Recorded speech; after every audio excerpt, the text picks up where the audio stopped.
If you think you're middle class in Canada, there's a very real chance you're not anymore. And the strange part is, most people haven't even noticed it happening. Because on the surface, everything looks fine.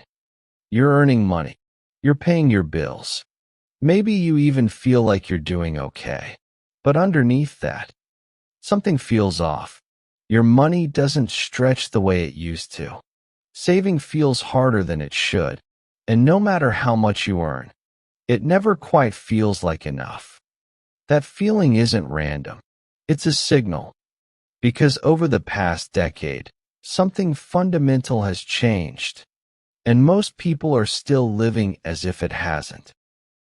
Part 1. The idea of middle class. Let's start with something simple.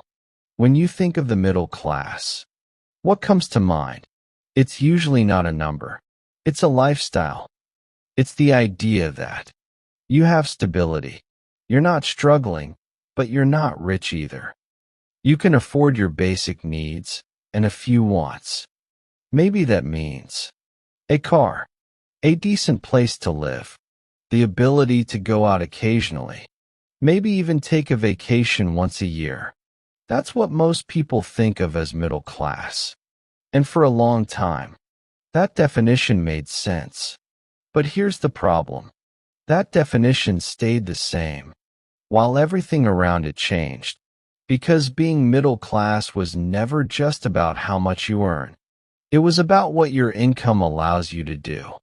And that's where things started to break. Part 2. What actually changed? Over the last 10 to 15 years in Canada, the cost of living didn't just go up. It accelerated. Housing became dramatically more expensive. Rent climbed faster than wages. Groceries, insurance, utilities, everything kept rising. But income moved, just not at the same speed. So what happens when costs go up fast and income goes up slowly? You get something most people don't immediately notice. A slow decline in purchasing power. You're earning more money, but your money is worth less. And this creates a very dangerous illusion. Because from the outside, it looks like progress. Higher salary, more income. But in reality, your standard of living is slowly getting compressed. And it doesn't feel like a crash. It feels like life getting just a little tighter every year. Part 3. Why? It does not look like a problem. Now here's the part that confuses people. If things are getting worse, why doesn't it look like it? Why do people still seem fine? The answer is simple. Debt. A large part of what looks like a middle-class lifestyle today is being supported by borrowing, not income. Think about it. Cars are financed. Unexpected expenses go on credit cards. Shortfalls get covered by lines of credit. So from the outside, life looks normal. People still drive decent cars, live in decent places, spend money occasionally. But underneath that, the structure is different. Savings are thinner, margins are tighter, and stress is higher than it appears. If you've ever thought, I make decent money, so why does it still feel tight? That's not a personal failure. That's the system changing around you. Part 4. The real divide. Now we get to the biggest shift of all. And this is the one that's quietly redefining everything. The gap between people who own assets and people who rely only on income. A generation ago, the path was simpler. You worked. You bought a home.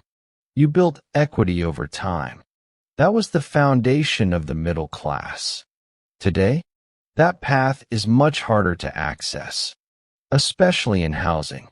In many parts of Canada, homeownership is no longer a default outcome. It's a barrier. So now we have two different realities. Group 1. People who already own assets. Their wealth continues to grow. Group 2. People relying only on income. They're working harder just to stay in place. The middle class didn't disappear. The cost of entering it went up, and a lot of people didn't keep up with that shift. Part 5. The new definition. So what does middle class actually mean today? It's no longer just a stable job, a decent salary. That's not enough anymore. Now it looks more like higher income than before, often two earners in a household, and access to assets, because income alone can't keep up with rising costs. Hard truth. You can be earning $70,000, $90,000, even $120,000 a year, and still feel stuck. Not because you're doing something wrong, but because the rules changed, and most people didn't realize it. Part 6. The realization.